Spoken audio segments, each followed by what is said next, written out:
Advent, Advent, die Zeit verrennt. Eigentlich sollte es ja die ruhigste und entspannteste Zeit des Jahres sein. Aber wie das so oft ist, kommt es alles anders als geplant. Statt besinnlicher Momente und entspannter Tage stecken wir häufig bis zum Hals in Vorbereitung, Geschenkejagd und Stress. Ganz ehrlich, darauf haben wir schon lange keine Lust mehr. In meinem letzten kleinen Video vor Weihnachten möchte ich euch zeigen, wie unsere Adventszeit aussieht. Was machen wir in dieser hektischen Zeit? Oder besser gesagt, was machen wir nicht mehr, um ein bisschen Ruhe und Besinnlichkeit in den wilden Dezember zu bringen?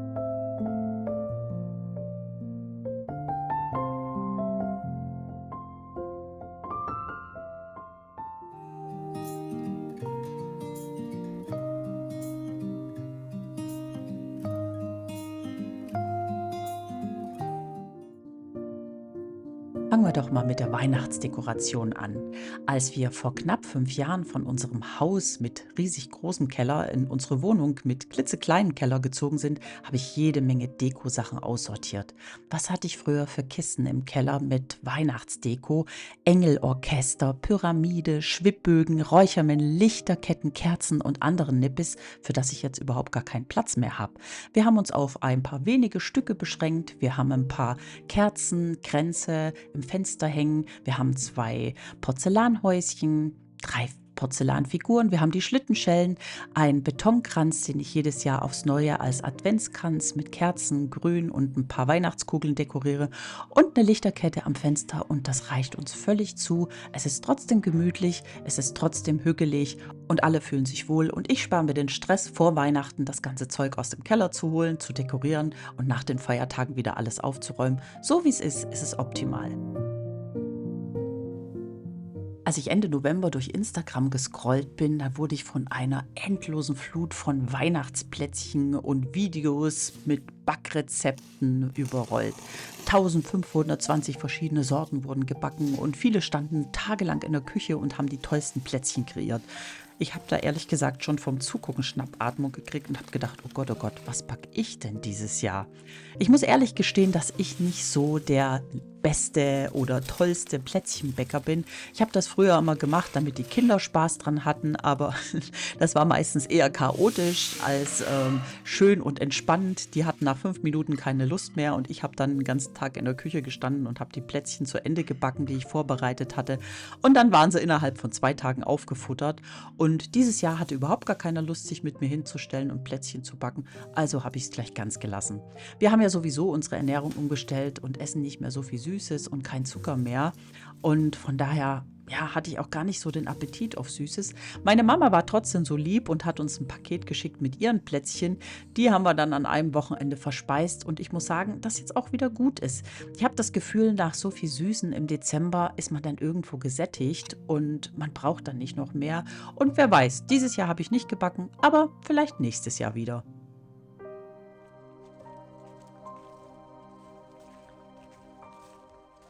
Statt wie früher von einem Weihnachtsmarkt zum nächsten zu ziehen mit lauter Musik und Menschenmassen, genießen wir jetzt lieber den Sonntagsspaziergang im Wald. Auch ohne Schnee ist es einfach schön. Gerade jetzt im Winter hat ja der Wald eine ganz besondere Atmosphäre. Die Luft ist so klar und frisch und die Natur wirkt unheimlich ruhig und friedlich. Da kann man schon mal einen Baum umarmen. Ja, das fühlt sich an, als würde man einen Teil der Waldenergie aufnehmen und man ist hinterher richtig ausgeglichen und geerdet.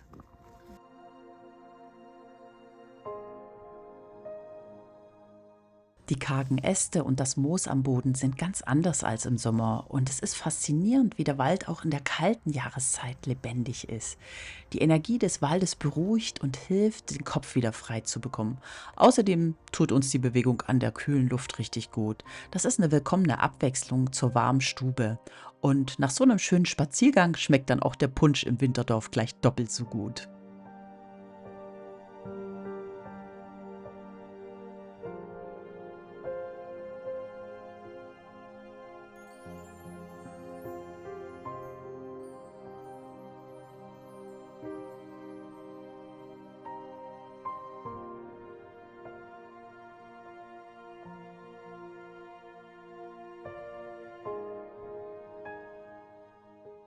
Mit einer Freundin haben wir an einem Adventssonntag in diesem Jahr einen ganz besonderen Nachmittag veranstaltet.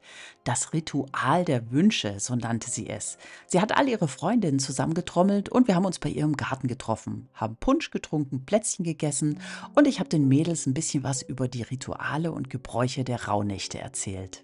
Dann hat jeder 13 Zettel und einen Stift in die Hand gedrückt bekommen und sollte sich mal Gedanken darüber machen, was er sich fürs nächste Jahr so wünscht oder vornimmt. Das haben wir alles auf die Zettel geschrieben und von diesen 13 Zetteln haben wir dann 12 in die Feuerschale geworfen und haben sie damit quasi dem Universum zum Erfüllen gegeben. Und den 13. Wunsch, den musste jeder behalten. Für den ist man selber verantwortlich. Das ist ganz ähnlich wie die Rauhnachtswünsche, nur dass wir es diesmal vorgezogen haben.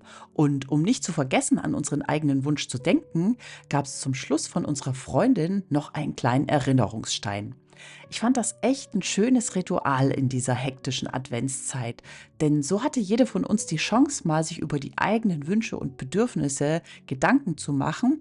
Und wir haben uns vorgenommen, uns nächstes Jahr am gleichen Tag, zur gleichen Zeit, am gleichen Ort wieder zu treffen und zu schauen, was aus unserem Wunsch geworden ist.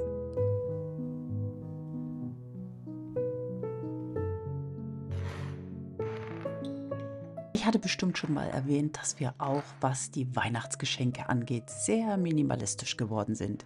Wir haben einfach keine Lust mehr an der Wahnsinnskonsum und Geschenkeflut an Weihnachten teilzunehmen. Unsere Kinder, die haben eigentlich in der Regel alles, was sie brauchen und sind in ihren Wünschen sehr bescheiden. Jedes Kind bekommt 2 Geschenke für einen abgesprochenen Wert und sie sagen uns meistens lange vorher, was das sein soll.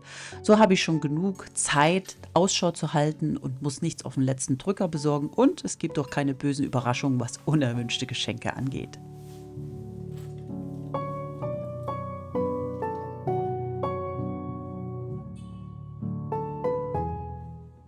Aber es gibt auch liebe Menschen, die uns das ganze Jahr über zur Seite stehen und denen ich an Weihnachten gern mal eine Freude mache. Ich verschenke am liebsten Selbstgemachtes oder Sachen, die man verbrauchen kann.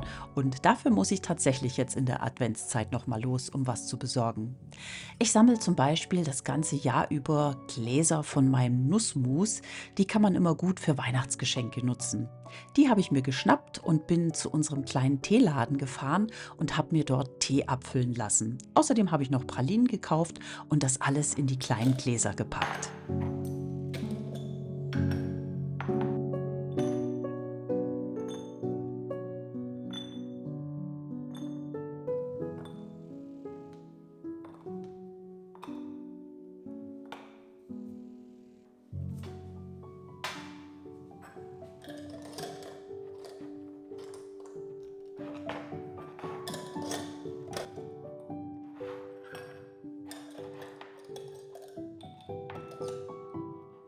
Ich habe einen kleinen Etikettendrucker, mit dem kann ich die Geschenke ganz toll personalisieren.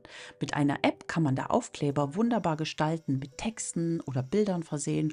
Und so kann ich die kleinen Aufmerksamkeiten ganz nachhaltig und mit viel Liebe verpacken und so den anderen zeigen, dass ich an sie gedacht habe. Den kleinen süßen Drucker, den verlinke ich euch unten in der Infobox und wenn ihr mögt, habe ich dort auch einen Rabattcode für euch hinterlegt.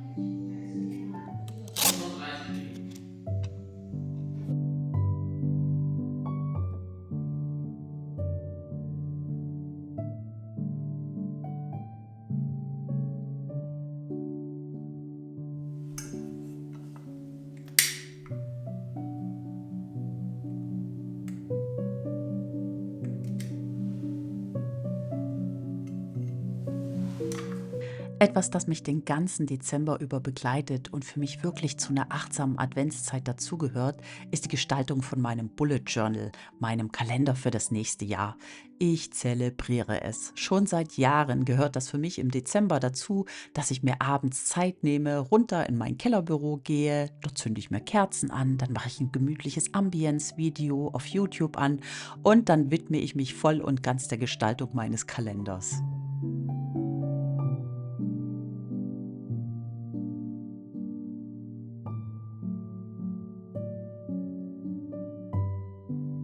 Mein Bullet Journal ist mir wirklich wichtig. Viele Jahre habe ich vorgefertigte Kalender genutzt, aber die waren nie so, wie ich sie gebraucht oder mir gewünscht hätte. Entweder es fehlten mir Seiten oder es waren zu viele, für die ich überhaupt gar keine Verwendung hatte. Irgendwann mal bin ich dann auf das Bullet Journal gestoßen und seitdem ein großer Fan davon. Mein Kalender, das ist für mich nicht nur ein Ort, um Termine einzutragen. Ich benutze ihn auch als Tagebuch, mache Notizen, halte Gedanken fest, Rezepte und all die Dinge, die ich auf Papier bringen möchte, die landen dort. Darum widme ich ihm am Anfang auch etwas mehr Zeit. Im Jahresverlauf halte ich es dann wieder eher schlicht.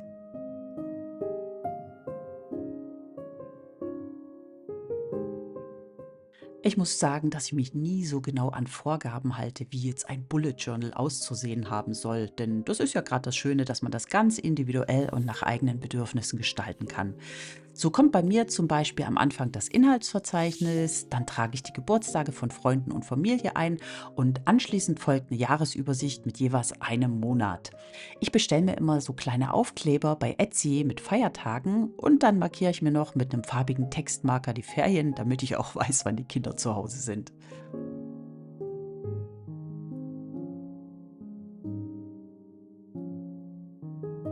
Bevor es dann im nächsten Jahr mit meinen Wochenübersichten, Tagebucheinträgen, To-Do-Listen und Notizen weitergeht, gestalte ich mir noch ungefähr 4 Seiten für meine Ziele und Wünsche für das nächste Jahr.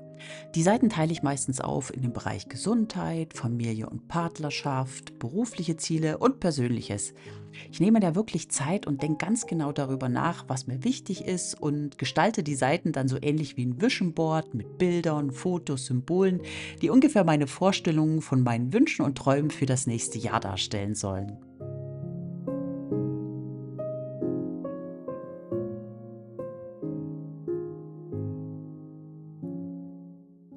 Ich liebe diese ruhigen Momente im Dezember. Sie sind ein schöner Teil meiner Vorbereitung für das neue Jahr.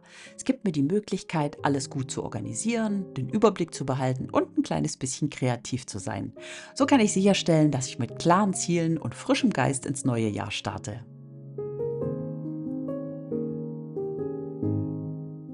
So, ihr Lieben, jetzt sind wir auch schon am Ende von meinem kleinen Video angekommen. Jetzt wisst ihr, wie unser oder wie mein achtsamer Advent aussieht. Eins möchte ich noch kurz sagen. Ich bin ein großer Fan von Traditionen, aber manchmal finde ich es auch wichtig, die einfach zu brechen oder neu zu gestalten.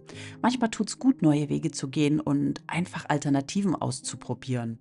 Wenn ich von alten Traditionen abweiche, dann kann ich meine eigene Persönlichkeit zeigen, kann meine eigenen Erlebnisse schaffen und manchmal ist es einfach auch nötig, um den eigenen Werten treu zu bleiben, besonders wenn man merkt, dass eine Tradition überhaupt nicht mehr zu einem passt. Letztendlich geht es ja darum, das zu finden, was einem selber Freude und Zufriedenheit bringt und nicht das, was andere von einem erwarten, auch wenn das manchmal bedeutet, mit gewohnten Mustern zu brechen. So, das war's jetzt aber wirklich für heute. Ich wünsche euch auf jeden Fall jetzt ein wunderschönes Weihnachtsfest, tolle und erholsame Feiertage, ob traditionell oder ganz modern.